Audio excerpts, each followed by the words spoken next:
மத்தேயு அதிகாரம் 15.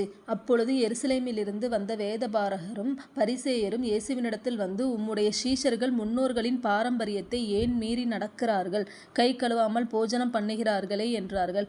அவர்களுக்கு அவர் பிரதியுத்தரமாக, நீங்கள் உங்கள் பாரம்பரியத்தினாலே தேவனுடைய கற்பனையை ஏன் மீறி நடக்கிறீர்கள்?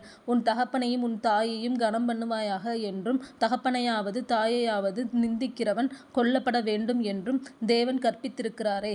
நீங்களோ எவனாகிலும் தகப்பனையாவது தாயையாவது நோக்கி, உனக்கு நான் செய்யத்தக்க உதவி எது உண்டோ அதை காணிக்கையாக கொடுக்கிறேன் என்று சொல்லி தன் தகப்பனையாவது தன் தாயையாவது கனம் பண்ணாமற் போனாலும் அவனுடைய கடமை தீர்ந்ததென்று போதித்து உங்கள் பாரம்பரியத்தினாலே தேவனுடைய கற்பனையை அவமாக்கி வருகிறீர்கள். மாயக்காரரே, உங்களை குறித்து இந்த ஜனங்கள் தங்கள் வாயினால் என்னிடத்தில் சேர்ந்து தங்கள் உதடுகளினால் என்னை கனம் பண்ணுகிறார்கள். அவர்கள் இருதயமோ எனக்கு தூரமாய் விலகி இருக்கிறது.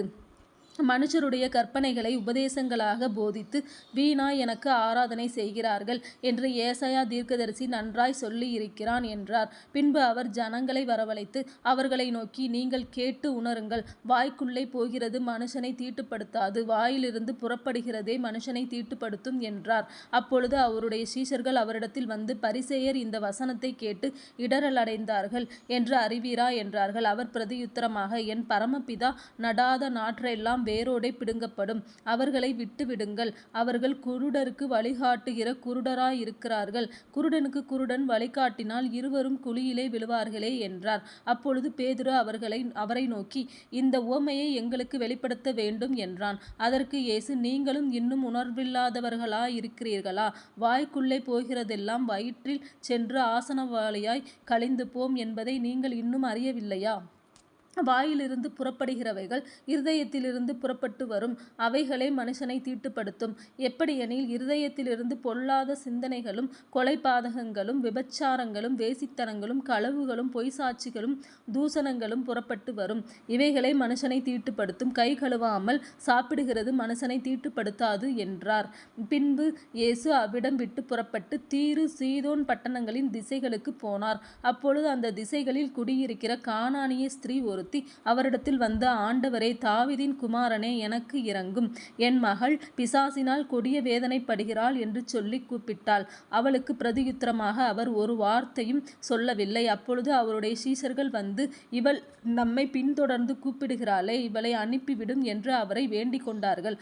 அதற்கு அவர், காணாமற் போன ஆடுகளாகிய இஸ்ரவேல் வீட்டாரிடத்திற்கு அனுப்பப்பட்டேனே அன்றி மற்றபடி அல்ல வென்றார். அவள் வந்து, ஆண்டவரே, எனக்கு உதவி செய்யும் என்று அவரை பணிந்து கொண்டாள். அவர் அவளை நோக்கி, பிள்ளைகளின் அப்பத்தை எடுத்து நாய்க்குட்டிகளுக்கு போடுகிறது நல்லதல்ல என்றார். அதற்கு அவள், மெய்தான் ஆண்டவரே, ஆகிலும் நாய்க்குட்டிகள் தங்கள் எஜமான்களின் மேசையிலிருந்து விழும் துணிக்கைகளை தின்னுமே என்றாள். இயேசு அவளுக்கு பிரதியுத்தரமாக, ஸ்திரீயே, உன் விசுவாசம் பெரிது, நீ விரும்புகிறபடி உனக்கு ஆகக்கடவது என்றார். அந்நேரமே அவள் மகள் ஆரோக்கியமானாள். இயேசு அவ்விடம் விட்டு புறப்பட்டு கலிலேயா கடலருகே வந்து ஒரு மலையின் மேல் ஏறி அங்கே உட்கார்ந்தார். அப்பொழுது சப்பாணிகள், குருடர், ஊமையர், ஊனர் முதலிய அநேகரை திரளான ஜனங்கள் கூட்டிக் கொண்டு இயேசுவினிடத்தில் வந்து அவர்களை அவர் பாதத்திலே வைத்தார்கள். அவர்களை அவர் சொஸ்தப்படுத்தினார். ஊமையர் பேசுகிறதையும் ஊனர் சொஸ்தமடைகிறதையும் சப்பாணிகள் நடக்கிறதையும் குருடர் பார்க்கிறதையும் ஜனங்கள் கண்டு ஆச்சரியப்பட்டு இஸ்ரவேலின் தேவனை மகிமைப்படுத்தினார்கள். பின்பு இயேசு தம்முடைய சீஷர்களை அழைத்து, ஜனங்களுக்காக பரிதபிக்கிறேன். இவர்கள் என்னிடத்தில் 3 நாள் தங்கியிருந்து சாப்பிட ஒன்றுமில்லாதிருக்கிறார்கள். இவர்களை பட்டினியாய் அனுப்பிவிட எனக்கு மனதில்லை. வழியில் சோர்ந்து போவார்களே என்றார். அதற்கு அவருடைய சீஷர்கள், இவ்வளவு திரளான ஜனங்களுக்கு திருப்தி உண்டாகும்படி வேண்டிய அப்பங்கள் இந்த வனாந்தரத்திலே நமக்கு எப்படி அகப்படும் என்றார்கள். அதற்கு இயேசு, உங்களிடத்தில் எத்தனை அப்பங்கள் உண்டு என்று கேட்டார். அவர்கள், 7 அப்பங்களும் சில சிறு மீன்களும் உண்டு என்றார்கள். அப்பொழுது அவர் ஜனங்களை தரையில் பந்தி இருக்க கட்டளையிட்டு அந்த 7 அப்பங்களையும் அந்த மீன்களையும் எடுத்து சோஸ்திரம் பண்ணி பிட்டு தம்முடைய சீஷர்களிடத்தில் கொடுத்தார். சீஷர்கள் ஜனங்களுக்கு பரிமாறினார்கள். எல்லாரும் சாப்பிட்டு திருப்தி அடைந்தார்கள். மீதியான துணிக்கைகளை 7 கூடை நிறைய எடுத்தார்கள். ஸ்திரீகளும் பிள்ளைகளும் தவிர சாப்பிட்ட புருஷர் 4000 பேராயிருந்தார்கள்.